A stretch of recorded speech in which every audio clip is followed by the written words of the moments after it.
We are back, and we are back with Rod Statham from The Drunken Grape, who's going to tell us and educate us a little bit about one of the drinks that men do love, and of course women as well, port. And it is all coming from one specific region of Europe. Welcome to the show. Hey, thanks, Julie. Hi, Shelley. Good to have you back. I know that you've been away for a little while. Thank you. Yeah, it's been a couple months. It's always great to be here. Port, it's a great wine. Obviously, it comes from Portugal. It's named from the port city of Porto, or Porto, which it's shipped out of. And just a brief history and a little bit about the region. I mean, we could talk all day long about the history of it. I know you could. It's a little too much, but it really started in 1678.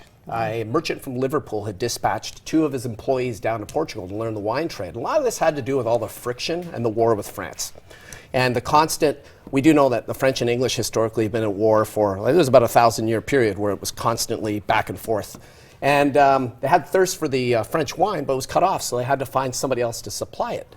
So he went down, dispatched 2 of his workers. They were on vacation in the Douro Valley at the time when they came up to an abbey that had that supplied wine that was fortified with a spirit.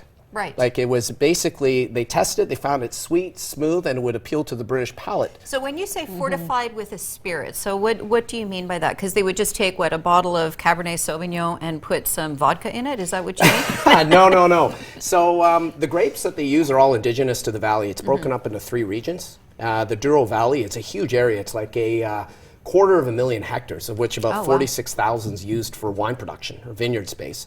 There's the Axo Corgo, the Cima Corgo, and the Douro Superior. It's a region from 65 kilometers to about 100 kilometers west of Porto. And they found that this area was perfect for port production, this type of wine where it was found. The spirit they would use was Aguardente. It's a type of brandy. Right. And what they would do in the middle of the fermentation process is they would pour in 1/4 part to 4 parts wine and interrupt the fermentation. It would kill the yeast and would spike it to a higher alcohol level. Right. So it reserves some of the sweetness of which we know port wine for. So what have we got here for us today? For Shelley to try out. I'm very excited about this. There's a ton of different styles of port. There's like 9 different styles. The most common one is vintage port. I mean, when you think about vintage port, it's from select years. It can be 2 to 3 of the best years out of 10, where the vineyards declare to the Douro Wine Company, which is now known as the IVDP, which they would declare the vintage, and then they would launch vintage port.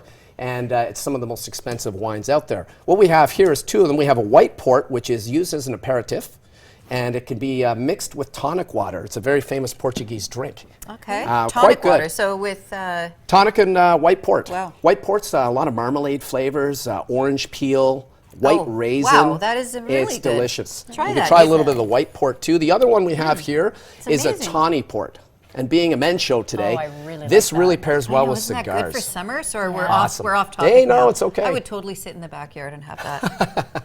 This is amazing. That's so good. It's really good. And the other one we have here is Calum. Calum is the largest selling of port of the port houses. There's 26 of them. Of course, the British had controlled the port trade for about 300 years and still have a heavy presence there. Nice. This one, you're going to find a lot of raisin notes, a bit of dates, figs. Tawny comes from the amber color because it sits up in the Douro Valley. Unlike the rest of port, which is shipped down to Villa de Nova de Gaia into port houses, this one's aged right in the Douro Valley itself. So is this because the skins are taken off the grape? No, this is a white grape itself. Okay. Malvasia and Here I was trying to Cerceville demonstrate my extremely good knowledge. are the 2 main ones. Except it backfired. Whereas like the majority of port's red. Right. There's like 80 grapes they can use, of 29 of which are considered high quality, 5 of which are considered very high quality, like Tarica Nacional and Tarica Franca. Price point. Price point, this one's very reasonable. You're looking at something in the LCBO, $16. Okay. Really? And so on average you'd be spending for a good port? Well, we're getting into a very good one here. This one is a single vintage from the year 2000. It was aged for about 7 years in cask and then just released in bottle. You're looking at about $50 for this bottle. Amazing. Well, you know what? Once again, just a tip of the iceberg of what you know.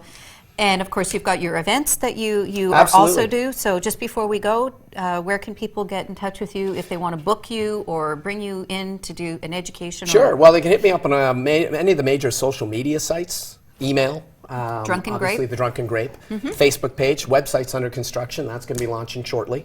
And what we do is we come in and we assist people with events. We do some consultative processes. We host events, wine pairings, Fantastic. wine tastings, some charitable work. And which you I did get with the wine all and of fitness this event. in the Vegas jacket. There you go, and all that knowledge. Thank you so much once Thank you very again. much, ladies, Thank for you. having me. It's been Love awesome. having you on the show. Cheers. Delicious. We will be right back after this with one of my favorite news stores called Common Concept on Elgin Street with Kevin Belanger, the manager. We will see you in a minute.